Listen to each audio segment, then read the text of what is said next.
PK here at the final table. The kitchen table, of course. It's time to shuffle up and deal. Shuffle these cards up. Too good of a shuffle. Try another one here. There we go. Ready?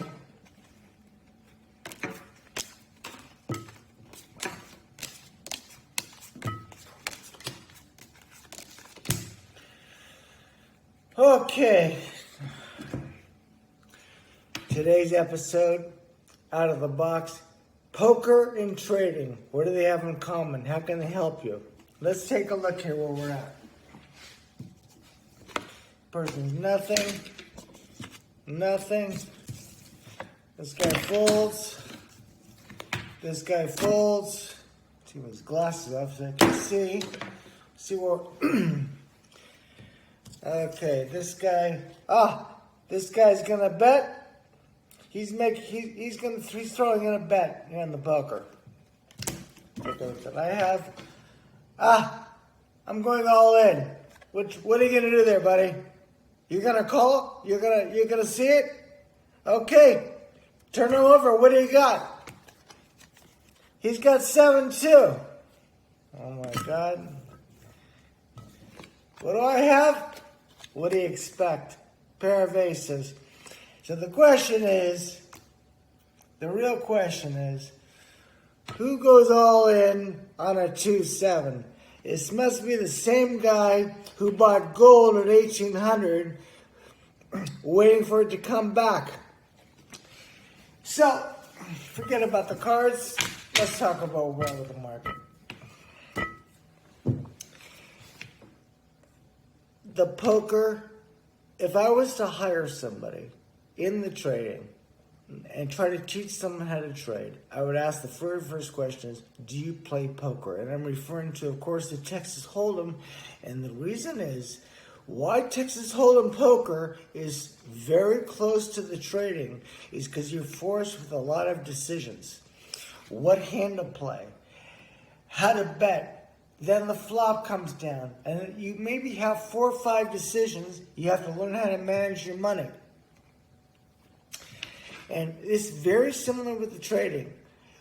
What trade to take, how much to risk, how do you handle yourself in the market? It's the same as when the flop comes down in the poker, people betting into you, how many people are playing against you. Look, I am not too good of a poker player. I don't know how to bluff. I don't read the table.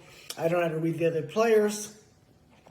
So I'm a poor poker player. But I found that playing poker, I played on these online tournaments with 800 people. Because what I found about the poker, it teaches you patience and discipline.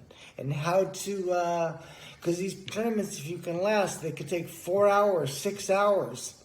And I thought they were very good emotional training for the trading. Very, very good. Because you're forced to make decisions that can affect you. I would say the big differences with the poker, one, I feel it's 75% skill and 25% luck, where the trading, I feel, is 100% skill. Of course, you can be lucky on any one given trade, but overall, in the long run, it's a game of skill. And I'm not talking about day trading. Forget the day trading. We're talking about taking positions. I don't care if they're in stocks and futures. Options, a little bit different situation. But overall, I found that if you play poker, if you're a good poker player and you want to get involved in the trading, I strongly recommend it's a very they combined, they merge very, very well together. Next thing I would do, as I mentioned in the other video, I would go to a simulation. This is where I think you could really practice try all your different techniques, because there's no one way to trade. I would say the only difference in the poker, another big difference in the poker, is that when you're playing this no limit poker in these tournaments, you can make one wrong decision, lose half your stack, lose all your money. you'd be wiped out. Where in the trading, you'd have to be an idiot to do this. People do this all the time in the trade. I don't care how many people shorted Tesla 200-300. Quite a few big players that rode it all the way up. Some of the big traders bought one of the big pharmaceutical companies, rode it all the way down to zero. I mean, there are all types of stories.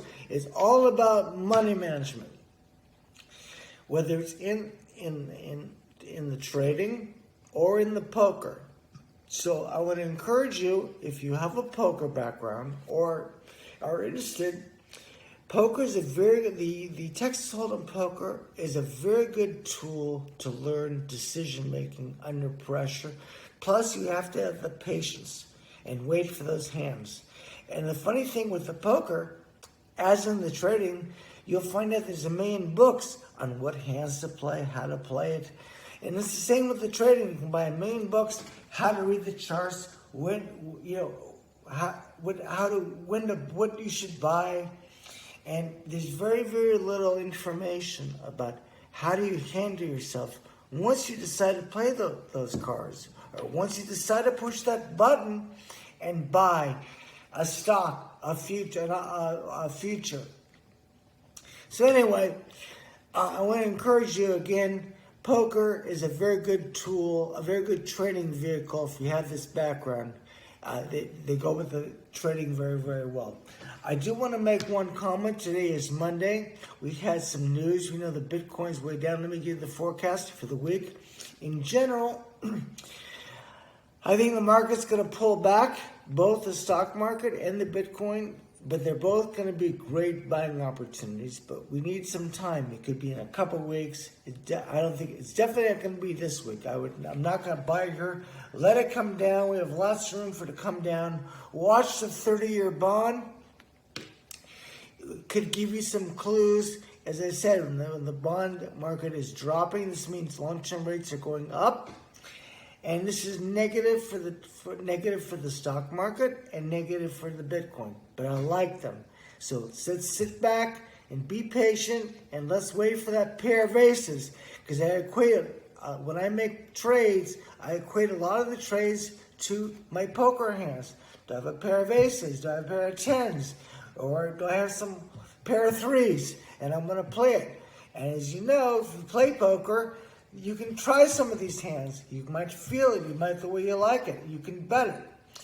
You really can do anything in the poker, as in the trading, if you know how to throw those hands away. Or throw the trades away too, quickly. Take the small losses. One last thing I'll say about the poker again. How many people have you seen, I saw this all the time when I used to play in the tournaments. On these online tournaments, they always go down with the best hands. They blow all their money with a pair of aces, ace-king, pair of queens, pair of kings. You never see anybody blow their money in a pair of threes, or forget this 2-7, we know it's the worst hand of poker, but they're easy to throw away. It's very hard to get off the great hand, and how that relates to the trading, it's very hard to throw away the great trade that you love it, you've been waiting for it, the fundamentals, everything looks right, but for whatever the reason, it doesn't work. And I'm telling you, you got to get out and take a look at it another day. So anyway, this PK with Out of the Box. Wish you a good day. Let's watch what happens to the market this next week. Ciao.